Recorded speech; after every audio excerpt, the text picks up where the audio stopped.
on this computer. Hi, everybody. Welcome to Living in Arizona with your host, Natasha Tomlinson. How are you today, Natasha? I am in beautiful, sunny Arizona, so I'm having a great day. What's the weather like? It is high 60s, low 70s, blue skies, no clouds, no rain. It's beautiful. It's beautiful. Well, that's good. It sounds wonderful. That's why we're here. This time of year is why we live here. Well, excitingly, is that a word, excitingly? Excitingly, here in California, we are, as of today, dropping our standards one full notch. So my question is, does that mean that people can eat inside officially in Arizona as well? Yes, we are at 100% occupancy. We do still have to adhere to the guidelines that are set by the CDC and wearing a mask and social distancing and things of that nature. But as far as our restaurants are concerned and bars that serve food and museums, gyms, all of that, we're back to 100% occupancy. Excellent. So there you go, everybody. Head out to your local Arizona eatery/gym. I recommend jujitsu so you can exchange sweat with another human. That sounds or yoga studio. I mean, whatever floats your boat. Are you a yoga Pilates person or just a hike person? I am a intermittent yoga person. Basically, when I think about it, I'm like, oh yeah, I should go there and do that type of thing. I do hike way more religiously than yoga. So based on the sheer volume of injuries I've received, my doctor has recommended walking and yoga. I just don't have the courage to go to a yoga place. You know, they're very forgiving, I will say. But I don't know what it is. People, in my experience at a yoga studio, they're just very free, like they're home. And I had an experience of one yoga studio where the guy wrung out his towel, his sweaty, towel and shirt. Exactly. I think that was actually the last time I went there.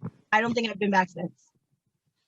Well, Here's why it's weird that I say ew, because I do jujitsu, where I've had other grown men actually sweat directly into my own mouth.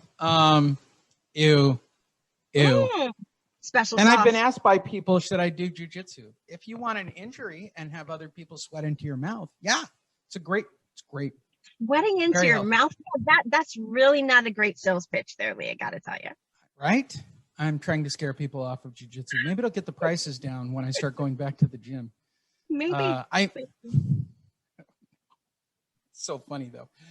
It is Red Friday, so today we're talking VA loans and the top 10 myths about VA loans. So let's talk VA loans. Let's start with myth number 1. Only combat veterans are eligible. False. What? False. Absolutely, positively false. What it has to do with is the amount of time that you've been in service. And if you're no longer, if you're now a veteran, you're no longer in the armed forces and actively serving, then how were you discharged? Were you discharged honorably or dishonorable? You know what I mean? So yes. Dishonorable. Honorable or dishonorable? Yes. Honorable or dishonorable discharge. Dishonorable discharge, then, sadly, no benefits for you. But if you were discharged honorably, then you are eligible for VA benefits and a VA loan, which is 100% financing with extremely low interest rates. But yes. Extremely low interest rates. So let's talk about that a little further. Are family members of veterans allowed to get a veterans loan? Or do you need a direct touch to married? I can understand. So it's got to be a direct line to the vet. It's got to be direct line. Yes, absolutely. Like my brother serves in the Air Force. I cannot get a VA loan, unfortunately, but he has utilized his VA benefit. So as he should. Mm-hmm. I couldn't. My ex-wife, my daughter's mother, and her stepfather when they were picking out a house. They said, "What kind of loan?" I said, "You're a veteran. You should get a VA loan. Don't pay a dime." And tell them you're a veteran, because we're in San Diego, which actually carries weight in this town. Everybody's connected to a veteran in San Diego. They're actually in San Diego. Here's a fun fact about San Diego. You're more likely to get a VA loan over than you are a conventional loan, because everybody's connected to the military. Well, I believe it, because I've had that happen in a couple of instances lately. As you know, we have this multiple offer situation, prices being people offering above list price. But this seller chose my veteran buyer because he was also a veteran. And we're seeing that more and more. So, and that's good, because when I started, a veteran loan, a VA loan was unthinkable in the 90s. Like, it was, you didn't want to touch them with a 10-foot pole based on the repairs and everything else. Yes. And a lot of that has changed, especially in the last 12 to 18 months. The VA has really stepped up for the veterans as far as the VA loan benefits are concerned. They're not as stringent as they once were. I mean, there was some truth to that myth. That is no longer the case.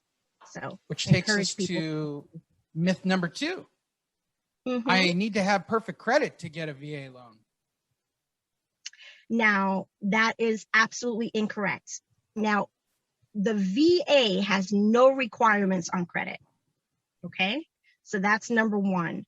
What we need to factor in is that the lender that you're using, their back-end investor may have some requirements. So however many lenders that you have access to, they all have different requirements. So one lender may require a 700 credit score. The next one may require a 620. The next one may require a 580. So it's important to shop around and see what is available to you. There you go. You can only use a VA loan once. No. Now the VA, there is no loan limit anymore. So that's one major change that they made. That's now huge.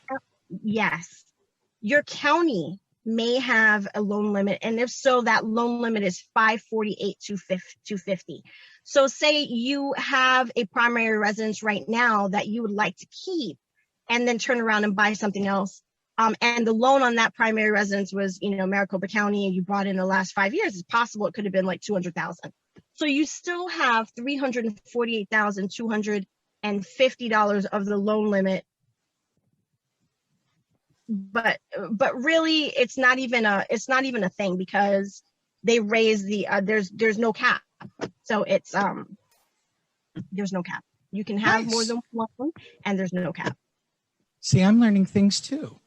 All right, that takes us to, it's true. I didn't know there wasn't a cap on the amount. I know that there's the city assistance and the county assistance and all the other associated assistant programs that go with it, which try to keep our next question down, which is VA loans are expensive. So what you do have associated with a VA loan is the VA funding fee. And that varies depending on whether it's the first time you're using your benefit, second, third, fourth, fifth, what have you, time that you're using your benefit. The first time is the most expensive time, and that is 2.3% of the loan amount of the purchase price. That does not have to be paid up front. It is very important to know, because there were some loan originators that claimed that it needed to be paid up front and then charged them again at closing. So the veteran actually paid it twice. And those people are in very big trouble right now. But we want everyone to know that the VA funding fee is something that you pay one time, and it is due at closing, and it can be financed. So something to think about as well. You don't have to come out of pocket to pay that fee. VA appraisals take too long. Nope. Just as long as everything else. So they have really, again, streamlined. Are they special appraisers that have special powers? I would think all appraisers are VA appraisers these days. Well, all appraisers right now have special powers. I would say so. True. But there are certain requirements of a VA appraisal, but there are plethora of appraisers that are hip to the game and understand what those requirements are. So you are not delayed. That is the big thing, to keep things moving swiftly for the veteran. And the VA has streamlined that process, and that includes the appraisal process. The short sale question, which is the VA question. VAs take a long time. Yeah, that used to be the case, when we were doing short sales back in the day, 10 plus years ago. It was a bit of a nightmare. I mean, let's be honest, it was. What's the length of a VA loan these days? The length of a VA yeah, how loan, long does it take? Because my experience with VA loans, to follow up with this question that you had before about the appraisal, do they take a long time? Are they longer than a normal standard loan processing? No, they're not. No. That's interesting.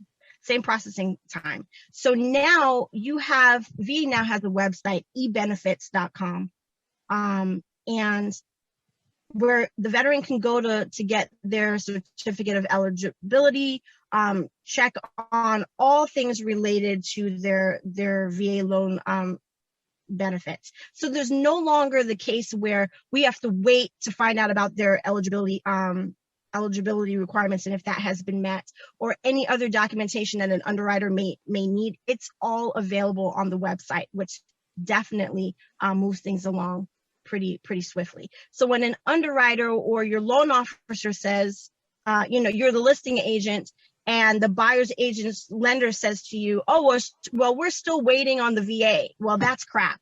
It's crap. It's some other thing that's going on, and you definitely need to get to the bottom of it, because everything is available on the site. There's too much government red tape in a VA loan. Again, something that used to be true that is no longer true. Technology is very much our friend, and the VA has instituted a number of technological measures to help streamline things for their veterans. And so things are moving very swiftly over there as far as the VA loan is concerned. The biggest question, VA loans have a higher interest rate. No, they are one of the lowest interest rates out there. So I don't know where that comes from. I mean, as far as I know, that's always been the case, where the veteran pays a lower interest rate than even the low rates that are available to the general public right now. So there, although they went out and they risked life and limb for us, the least we can.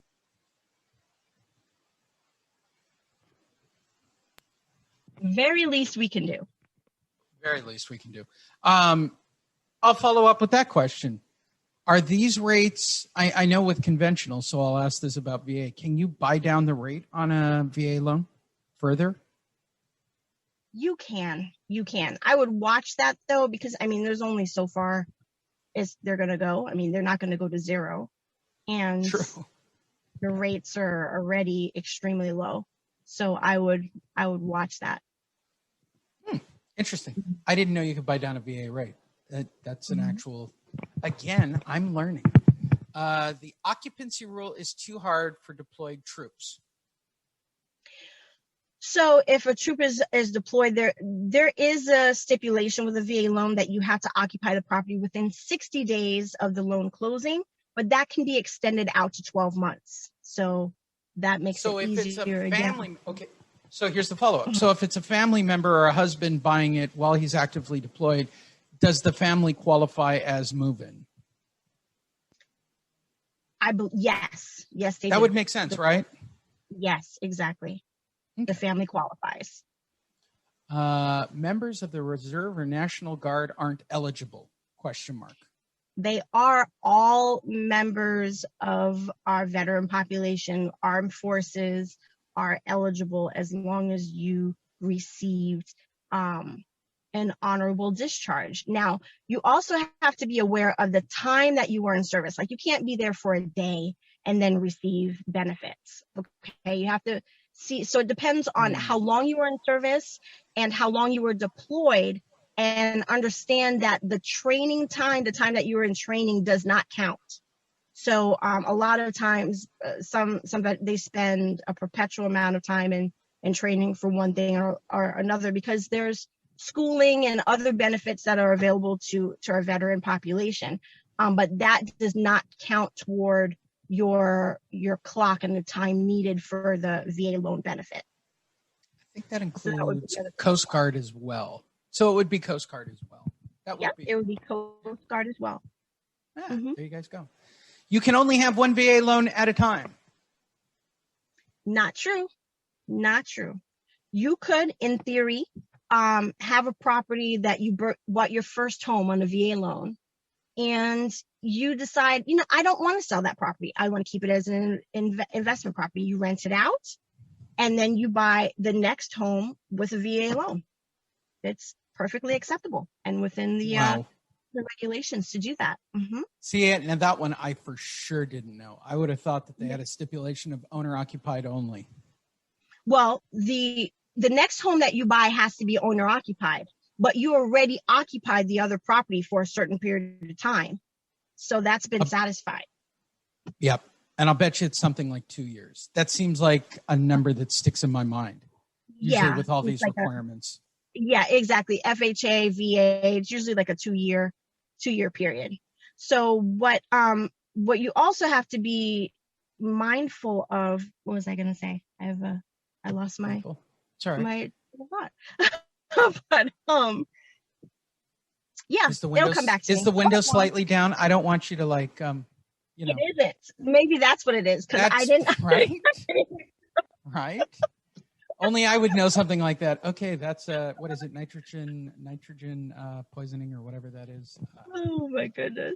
All right. So, talking VA, if you are an active veteran or related to one of these armed services in one way, shape, or form, the first step I would imagine is qualifying, right? Just like any other traditional loan, starting the process. Just like any other thing. But don't let credit be a deterrent for you. So it doesn't matter. You're Air Force, Army, Navy, Coast Guard, Marines, Space Force.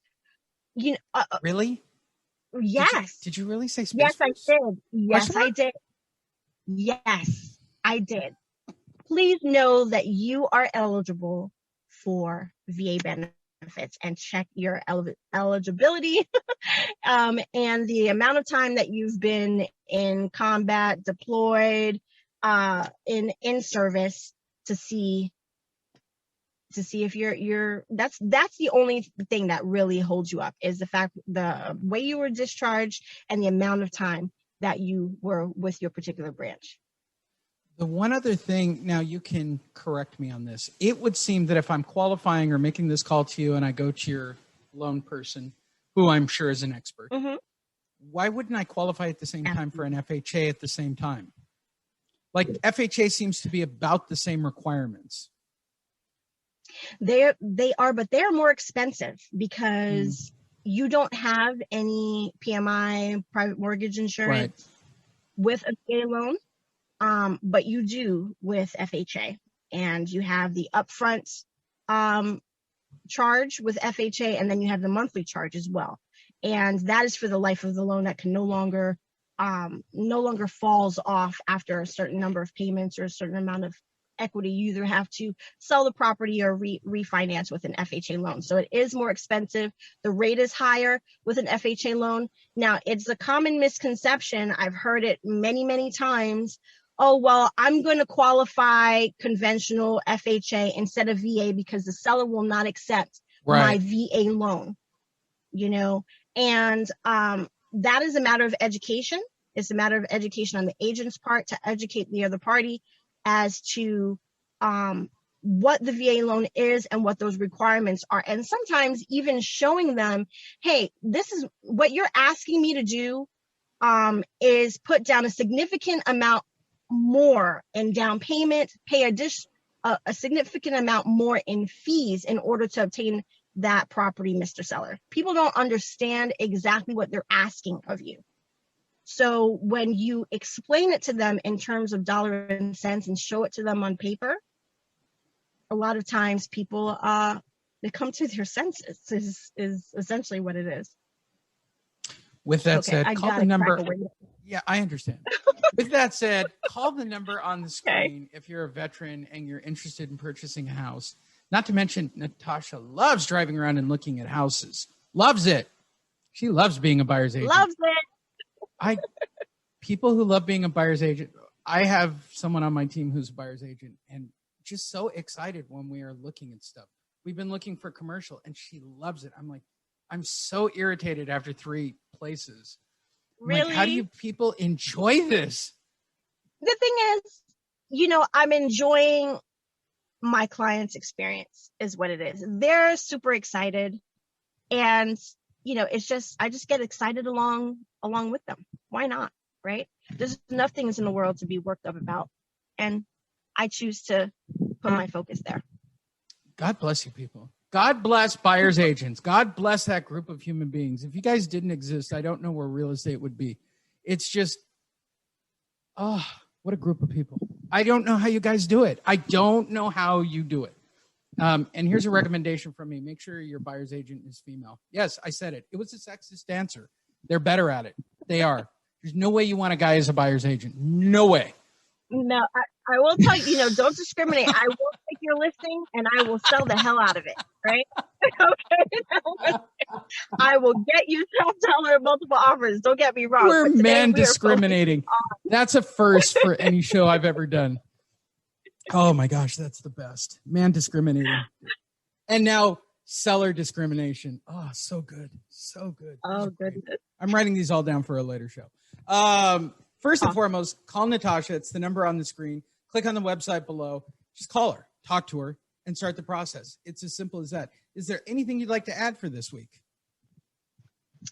Outside of that, everyone know that Friday is Red Friday, a day where we remember everyone deployed. So put something red, something in your hair, wear a red tie, wear a red shirt, something in order to show support for our armed forces, those that are deployed, and our lovely veterans as well. And to our veterans and armed forces, I say thank you for your service. And vendors. That's where you're going with it. It sounded like vendors. And vendors. Yeah. So in your life, it's your brother who's military? Yes. Yep. My brother who's military. So he's Air Force. And then I have an uncle that was Army and another uncle now deceased who was Air Force. So nice. Well, blessings to them all. My grandfather was Lieutenant Colonel in the Air Force. Awesome. And a World War II bomber and a Native American Indian back in all those days of all those movies you've ever seen too. So wow. It's yes. Don't ever take a World War II bomber pilot to go watch one of those movies. It's very amusing. There's no way they'd turn the plane around. That's what he said in the middle of the movie. He almost left the movie theater. We can't watch this. There's no way we'd turn around. There's no way we'd turn around. He goes, we would drop the payload over the next spot and then go. I said, did you even look? He goes, no, we're going home. We're not coming home with the payload. We're not. This is ridiculous. We're gone. Purple Heart and Silver Star. So the greatest man in my life, I've always said, is my grandfather. And a lot of his upbringing was about being in the Air Force and being active military. Awesome. Never had a bad word to say about it through so many different presidents. So please, it is Red Friday. Please respect those in the military and appreciate what they do. They give you the freedom to say all the stupid stuff you say. Absolutely. We have, regardless of where you think we are, you have the freedom to think and speak openly about it, about your choice. So yes, there's a lot I can say at this moment. You have your military to thank for that. Please show support for that. Absolutely. And as always, click the subscribe button. We're not going to say smash this week. We had a long discussion last week. Click the subscribe button because that's the correct word. Now that I've got other people on other shows now saying smash and laughing about it when we say smash. Yeah. No. No. Yeah, right. It's just our age group. We subscribe here. Okay. Subscribe. Please subscribe. Please click the subscribe button. Send a note. Follow on social media. It's really easy to find Natasha on social media. And she would appreciate that as well. Follow, click, like, subscribe. It's as good as that. And we will see you guys again next week with more Living in Arizona. Thanks, everyone. Awesome. Thank you.